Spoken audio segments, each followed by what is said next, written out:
हमारा composition food का क्या होना चाहिए, कार्बोहाइड्रेट्स, प्रोटीन्स और फैट्स में। फिर हमने बात की थी कि कैलोरीज जो हैं वो किस चीज़ में कितनी होती हैं, कैलोरीज एक्सपेंस और कैलोरीज इनटेक, इसके बारे में हमने बात की थी।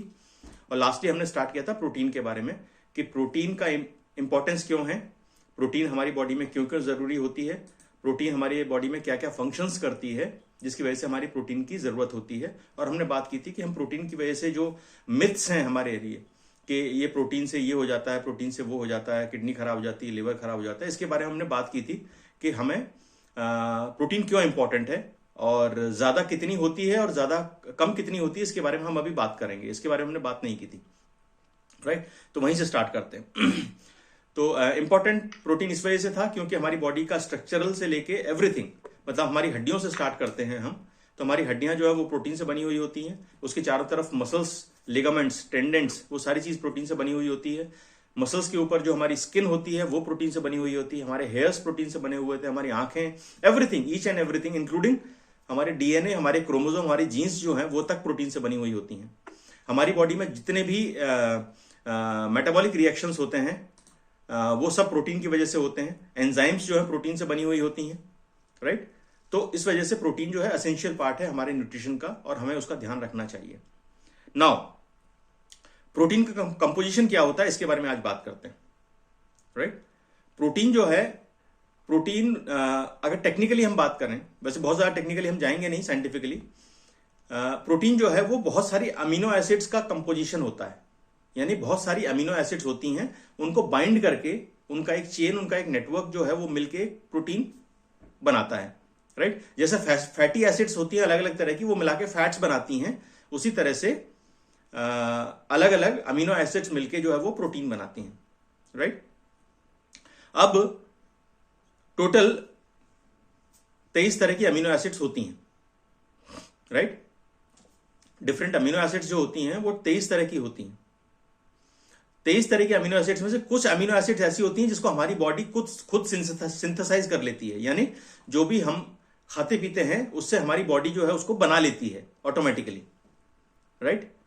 लेकिन कुछ अमीनो एसिड्स ऐसे होते हैं जिसको हमारी बॉडी सिंथेसाइज नहीं कर पाती, वो हमें डाइट के खाने के माध्यम से ही बाहर से लेना पड़ता है, राइट। और वो अमीनो एसिड्स होती हैं 9 आउट ऑफ 23। 23 अमीनो एसिड्स में से 9 अमीनो एसिड्स जो हैं वो हमारी शरीर खुद नहीं बना पाती, जो हम खाते हैं, जो हम डाइट लेते हैं उसी के थ्रू हमको वो अमीनो एसिड्स मिलती हैं। इसलिए उनको असेंशियल अमीनो एसिड्स कहा जाता है। क्या कहा जाता है? असेंशियल अमीनो एसिड्स, मतलब वो डाइट के थ्रू ही हमारी बॉडी में जाएंगी और वो उसके लिए हमें healthy, nutritious, protein rich diet लेना जरूरी है, राइट। इसका इंपॉर्टेंस इस वजह से भी है क्योंकि अगर वो 9 अमीनो एसिड्स हमारी बॉडी में नहीं जाएंगी तो जो प्रोटीन की चेन है कंप्लीट, जो डिफरेंट अमीनो एसिड्स मिलकर बनी हुई होती है, वो कंप्लीट नहीं होगी, राइट। और जब इनकंप्लीट प्रोटीन हमारी बॉडी में रहेगा तो हमें उसका वो फायदा नहीं मिलेगा जो हमको मिलना चाहिए, राइट। इसलिए हमें कोशिश करनी चाहिए कि हमारी बॉडी में प्रोटीन की मात्रा सफिशिएंट रहे और उसमें एसेंशियल अमीनो एसिड्स भी रहें और नॉन एसेंशियल अमीनो एसिड्स जो हमारी बॉडी खुद सिंथेसाइज कर लेती है वो भी रहे, राइट। तो इसका मतलब ये बात तो क्लियर हो गई कि अगर हमें प्रोटीन हेल्दी चाहिए और कंप्लीट चाहिए तो हमें अपनी डाइट में प्रोटीन का ध्यान रखना बहुत ज्यादा जरूरी है, राइट। क्योंकि 9 एसेंशियल अमीनो एसिड जो है हमको प्रोटीन से ही मिलती हैं। अब आते हैं सबसे बड़े मुद्दे के ऊपर, और वो मुद्दा क्या है? वो मुद्दा ये है कि प्रोटीन खाने से हमारी बॉडी में अलग अलग तरह की परेशानियां होती हैं, जैसा हमारा सबका मानना है, राइट। कि ज्यादा प्रोटीन खाने से किडनी खराब हो जाती है, ज्यादा प्रोटीन खाने से लिवर खराब हो जाता है। और एक सबसे बड़ा जो डाउट लोगों को रहता है, और वो ये रहता है कि ज्यादा प्रोटीन खाने से कुछ हो जाता है ना। अब ये कुछ क्या है ये किसी को भी नहीं पता, लेकिन कुछ हो जाता है, ठीक है। तो आइए समझते हैं कि हमारी प्रोटीन की रिक्वायरमेंट क्या है और कितना ज्यादा खाने से क्या हो सकता है और कितना कम खाने से क्या हो सकता है, राइट। तो हमारी प्रोटीन इंटेक जो है, हमारी जो जरूरत है, हमारी जो रिक्वायरमेंट है, वो डिपेंड करती है हमारी लाइफस्टाइल के ऊपर और हमारी एज कैटेगरी के ऊपर, यानी हम किस एज ग्रुप में हैं।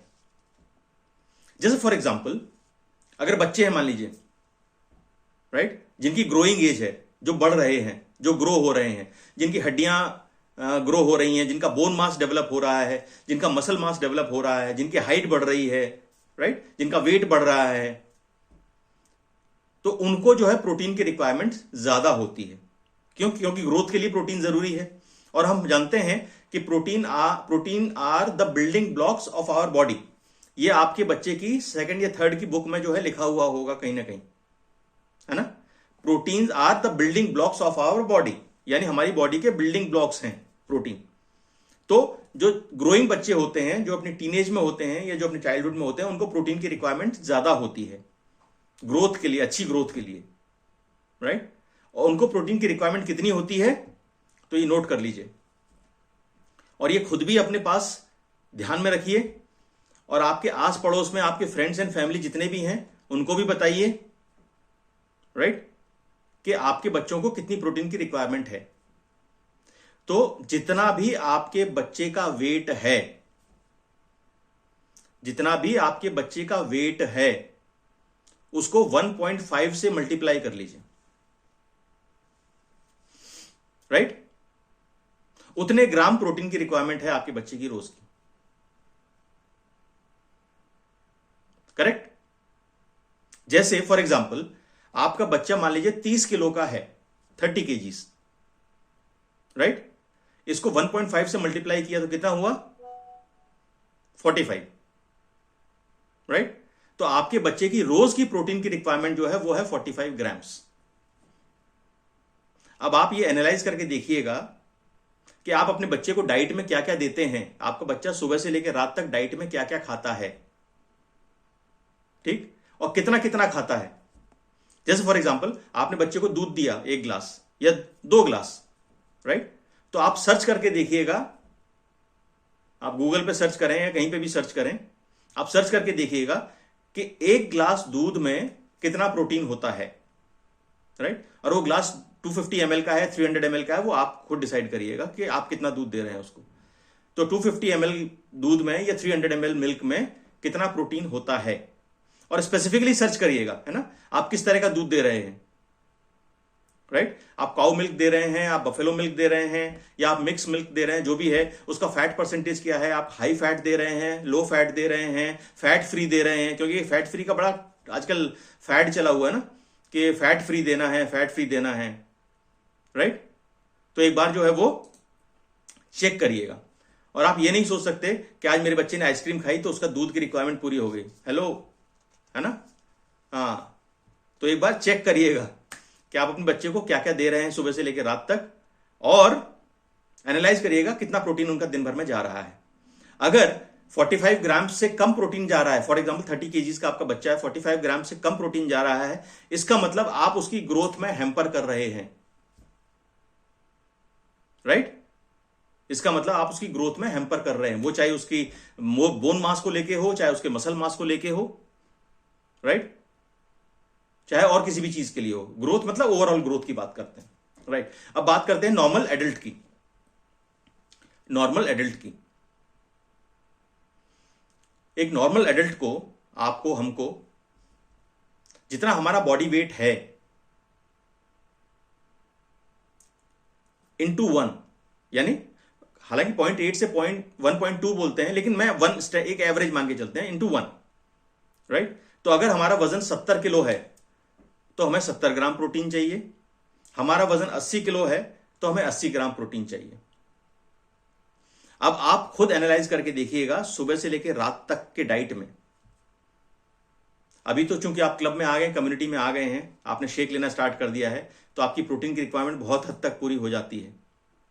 लेकिन उसके बावजूद भी आप एक बार एनालाइज करके देखिएगा, एक बार समझ के देखिएगा आपकी रिक्वायरमेंट पूरी हो रही है कि नहीं हो रही है। जो भी आप खाना खाते हैं सुबह से लेकर रात तक, उसमें देखिएगा कि प्रोटीन इनटेक हो रहा है कि नहीं हो रहा है।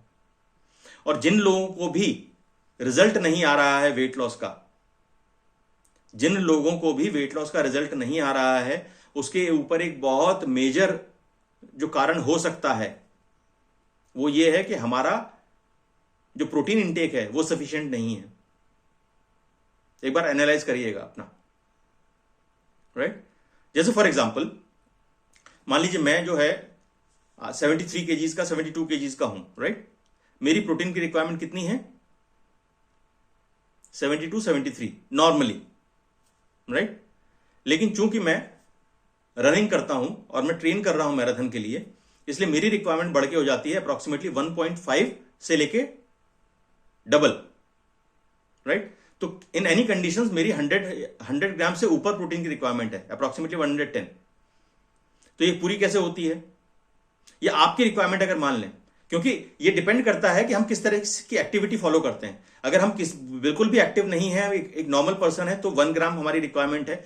अगर हम जिम जाते हैं या किसी भी तरह से फिजिकली एक्टिव हैं, किसी स्पोर्ट्स में इन्वॉल्व होते हैं या किसी भी चीज में, जैसे फॉर एग्जांपल मनीष सर, पता नहीं यहाँ है कि नहीं आज, मनीष सर जो है वो फुटसल खेलते हैं आई गेस, है ना।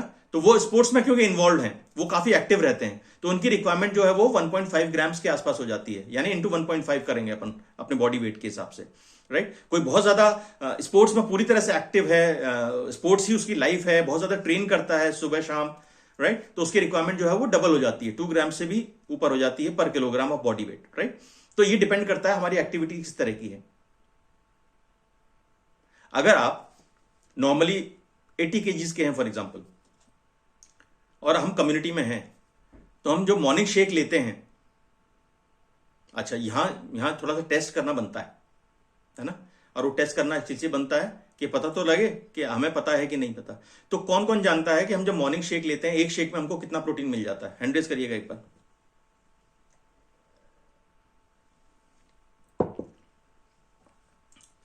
एक शेक में हमको कितना प्रोटीन मिल जाता है, एक बार हैंड रेज करिएगा। जी Amar sir. Good morning sir. Good morning sir.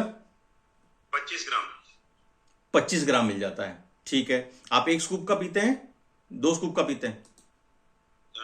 Protein 1 scoop. 1 scoop का पीते हैं, ठीक है। और ये 25 ग्राम हमको कैसे मिलता है, ब्रेकअप बता सकते हैं आप? इतना तो नहीं बता सकता, लेकिन इतना पता है कि एवरेज 25 ग्राम हमें सुबह मॉर्निंग शेक में जो प्रोटीन लेते हैं उसमें मिल जाता है। ठीक है, ठीक है, thank you so much. Okay, तो मैं एक बार हैंड्स लोअर कर रहा हूं। कोई बता सकता है ब्रेकअप, इसका ब्रेकअप कैसा होता है कि मॉर्निंग शेक में जो 25 ग्राम हमको कैसे मिल जाता है? एनीवन, कोई ब्रेकअप बता सकता है?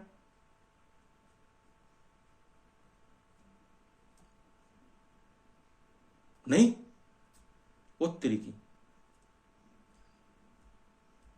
चलो कोई बात नहीं। मैंने कहा था ना बैक टू बेसिक्स, बेसिक्स से शुरू करेंगे। और ये पाठ आपको तब तक पढ़ाएंगे, ये रट्टा आपको तब तक लगाएंगे जब तक आप जो है डिस्टिंक्शन से पास नहीं हो जाते, है ना। रिपीटेडली इसी की बात करेंगे, राइट। ओके, तो समझिएगा, हमने 1 ग्लास दूध लिया या शेकमेट लिया, राइट। बहुत से लोग शेकमेट में पीते हैं, बहुत से लोग दूध में पीते हैं, राइट। तो 1 ग्लास दूध में या 1 ग्लास शेकमेट में अप्रोक्सीमेटली 10 ग्राम से लेके 11.25 ग्राम के आसपास जो होता है। हम एवरेज 10 पकड़ लेते हैं, राइट, क्योंकि शेकमेट में लेते हैं तो 11.25 ग्राम मिलता है, और अगर दूध में लेते हैं तो 10 ग्राम के आसपास मिलता है, राइट। ठीक है, ओके। अब 3 स्कूप फॉर्मूला 1, हर स्कूप में 3 ग्राम, कितना हो गया टोटल? अमर सर अनम्यूट करिएगा। 19 या 20 ग्राम, 19 या 20 ग्राम हुआ, ठीक है। 1 स्कूप हमने पर्सनलाइज प्रोटीन पाउडर डाला उसमें, 1 स्कूप में होता है 5 ग्राम पीपीपी, ठीक है। तो कितना हुआ? हाँ, 24.5 ग्राम के आसपास हमको जो है एक शेक में मिल जाता है, राइट। तो इस हिसाब से कैलकुलेशन है, इस कैलकुलेशन को ध्यान रखिएगा। अब जैसे मैं जो है वो 2 स्कूप प्रोटीन का शेक पीता हूं, राइट, तो मुझे अप्रोक्सीमेटली 29 ग्राम जो है एक बार में शेक में मिल जाता है। अब हम 2 बार शेक लेते हैं, राइट, तो 29 ग्राम सुबह और 29 ग्राम शाम को, राइट। तो टोटल मिला के कितना हुआ? 58 ग्राम्स, है ना। अब मेरी रिक्वायरमेंट बचती है करीब करीब 50 ग्राम और 50 ग्राम्स और की। अगर मैं 100 केजीज मतलब 100 ग्राम्स प्लस अगर मैं चाहता हूं अपना प्रोटीन इंटेक। अगर आप 70 केजीज के हैं तो आपकी रिक्वायरमेंट और कितनी बचती है? अगर आप 2 स्कूप सुबह 2 स्कूप शाम को प्रोटीन का अगर शेक पीते हैं तो आपकी एडिशनल रिक्वायरमेंट बच जाती है सिर्फ 10 ग्राम की। अगर आप 80 किलो के हैं तो 20 ग्राम की, राइट? अब ये रिक्वायरमेंट आपको जो है, आपके 2 और मील्स बचते हैं जिसमें आपका बचता है एक सैलेड और एक बचता है लंच। तो इन दोनों में आपको मिला के अपनी रिक्वायरमेंट बैलेंस जो है वो पूरी करनी है। आप अपना कैलकुलेट कर सकते हैं कि आपकी प्रोटीन की रिक्वायरमेंट कितनी है, आप दोनों शेक से कितना ले रहे हैं, और बाकी जो बची है आपको रिक्वायरमेंट जो है वो इन दोनों चीजों में कंप्लीट करनी पड़ेगी, यानी सैलेड में और शेक में। हम ये नहीं कर सकते, एक चीज और ध्यान दीजिएगा, हम ये नहीं कर सकते कि हम ये डिसाइड कर लें कि यार मैं एक ही टाइम सारा प्रोटीन ले लूं तो जितनी रिक्वायरमेंट है, तो वो लेने से भी फायदा नहीं है। क्यों? क्योंकि आप कितना भी ले लो, आपकी बॉडी जो है वो एब्जॉर्ब और डाइजेस्ट तो उतना ही कर पाएगी ना जितनी उसकी कैपेसिटी है ना? जैसा हम बच्चों को कहते हैं ना कि रोज कंसिस्टेंटली रोज पढ़ो, भले 1 घंटा पढ़ो लेकिन रोज पढ़ो। क्यों? क्योंकि वो 1 घंटा पढ़ेगा तो उसके दिमाग में जो है वो जाएगा, वो बॉडी उसको ग्रैस्प कर पाएगी, एब्जॉर्ब कर पाएगी, है ना? एक ही दिन में अगर सारा बम्बार्डमेंट हो गया तो समझ में नहीं आएगा। तो उसी तरह से डाइट के साथ है। डाइट, हमें कोई भी चीज जब हम लेते हैं ना तो कंसिस्टेंटली रेगुलरली लेनी चाहिए, और यही चीज वर्कआउट के साथ भी होती है, और यही चीज हमारे डाइट डिसिप्लिन के साथ भी होती है। वर्कआउट हम कभी ये नहीं सोच सकते कि यार एक दिन में 25,000 स्टेप्स चल लिया तो मेरा हफ्ते भर का काम हो गया। ना ना ना ना, उससे कोई फायदा नहीं होने वाला। आप भले 7,500 स्टेप्स चलिए लेकिन रोज चलिए। कंसिस्टेंसी इज इंपॉर्टेंट, लगातार करना इज इंपॉर्टेंट। इसी तरह से हर मील में प्रोटीन इज इंपॉर्टेंट, और हमेशा कोशिश करिए आप जो भी मील्स लें उसमें 20 से 25 ग्राम प्रोटीन आपका हर मील में होना चाहिए। अगर ये रहेगा आपका ना, तो आप कभी भी वेट के लिए तो परेशान नहीं होंगे, अपने मसल मास के लिए परेशान नहीं होंगे, अपनी बॉडी में फैट परसेंटेज के लिए परेशान नहीं होंगे, अपनी बॉडी में मेटाबॉलिक रेट के लिए परेशान नहीं होंगे। क्योंकि प्रोटीन खाने से सबसे बड़ा एडवांटेज ये होता है कि प्रोटीन डाइट जो होती है ना, उसका एक थर्मिक, हर डाइट का एक थर्मिक इफेक्ट होता है। यानी जो भी हम खा रहे हैं उसको डाइजेस्ट करने के लिए हमारी बॉडी कितनी एनर्जी यूज कर रही है, इसको बोलते हैं थर्मिक इफेक्ट, राइट? जब हम कार्बोहाइड्रेट्स खाते हैं तो उसका थर्मिक इफेक्ट कम है, यानी हमारी बॉडी कम एनर्जी खर्च करती है। जब हम प्रोटीन खाते हैं तो हमारी बॉडी उसको डाइजेस्ट करने के लिए ज्यादा एनर्जी खर्च करती है। इसका मतलब हमारी कैलोरी एक्सपेंस बढ़ जाती है। तो जैसे जैसे हम हाई प्रोटीन डाइट लेते हैं, हमारी बॉडी का मेटाबॉलिक रेट इंप्रूव होता है, हमारी बॉडी का थर्मिक इफेक्ट इंप्रूव होता है, और हम ज्यादा कैलोरीज खर्च करते हैं। हमारी बॉडी में अगर फैट मास की जगह अगर मसल मास है, यानी 1 किलो फैट मास है और 1 किलो मसल मास है, अब जितनी कैलोरी खर्च हो रही है हमारी बॉडी में, तो 1 किलो फैट मास से जितनी कैलोरी खर्च होती है, अगर वही फैट मास मसल मास से रिप्लेस कर दें तो हमारा कैलोरी एक्सपेंस 3 गुना बढ़ जाता है। पता है आपको? अगर हम अपनी बॉडी में 1 किलो फैट को 1 किलो मसल से रिप्लेस कर दें तो हमारी बॉडी का जो एनर्जी एक्सपेंस है, कैलोरी एक्सपेंस है, वो 3 गुना बढ़ जाता है। ये फायदा होता है हाई प्रोटीन डाइट लेने से, और हमारी बॉडी में प्रोटीन सफिशिएंट या muscle mass, lean muscle mass proper रखने से, राइट? अब आते हैं एक इंपॉर्टेंट चीज पे, और वो बहुत इंपॉर्टेंट है, इस वजह से उसको कवर करना चाहूंगा। अच्छा, एक और चीज, उस चीज पे पहुंचूं मैं, भले हो सकता है उसको आगे कल कवर कर लें, कोई इशू नहीं है, लेकिन एक और इंपॉर्टेंट चीज मैं बात कर रहा था ना, अभी तक मैंने बात की किड्स की, बच्चों की, और मैंने एडल्ट्स की बात की, लेकिन कहीं ना कहीं 40 प्लस के आगे के जो हैं, 40 प्लस 50 प्लस, ये छूट गए। इनको कवर करना बहुत जरूरी है, क्योंकि हमारे कम्युनिटी में ऐसे लोग भी हैं, है ना? और इसलिए भी जरूरी है क्योंकि आई एम रीचिंग टू 50, तो इसलिए ये ध्यान रखना बहुत ज्यादा जरूरी है? अच्छा, मैं कल एक इंटरेस्टिंग चीज कहीं सुन रहा था, पढ़ रहा था, और आपको भी जान के ताज्जुब होगा। मेरे को एक्चुअली कल शौक लग गया जब मैंने पढ़ा ना स्टडीज के बारे में, तो मुझे शौक लग गया, और ये हो सकता है आप सुनोगे तो आपको भी शौक लगेगा। डू यू नो, दुनिया में जितने भी 100 लोग हैं, एवरी 100 पीपल, उसमें से सिर्फ 11 लोग हैं जो 60 के ऊपर जाते हैं। Can you believe? दुनिया में 100 लोगों में से देयर आर ओनली 11 जो 60 के ऊपर जाते हैं। तो जो भी 60 के ऊपर हैं, congratulations, you are amongst 11%, right? और सिर्फ 7 लोग हैं, ओनली 7, जो कि 70 से ऊपर जाते हैं। है ना मजेदार? राइट? तो मैं कल वही कह रहा था दीप्ति से कि मुझे उस 11% में आने में सिर्फ 10 साल बचे। ओके, तो आते हैं उस पॉइंट पे। जो जब हम एज करते हैं, एक्चुअली जैसे जैसे हम एज में आगे बढ़ते हैं तो वैसे वैसे क्या होता है, हमारी बॉडी का मसल लॉस होना स्टार्ट होता है। ये नेचुरल है, हमारी बॉडी से मसल मास जो है वो गिरना शुरू होता है, मसल लॉस हमारा स्टार्ट हो जाता है। तो हमें उस मसल मास को मेंटेन रखने के लिए, अपनी बॉडी में स्ट्रेंथ रखने के लिए, एनर्जी रखने के लिए, स्टेमिना रखने के लिए क्या करना होगा? मसल्स को प्रॉपर न्यूट्रिशन देना होगा। और मसल्स के लिए प्रॉपर न्यूट्रिशन क्या है? प्रोटीन।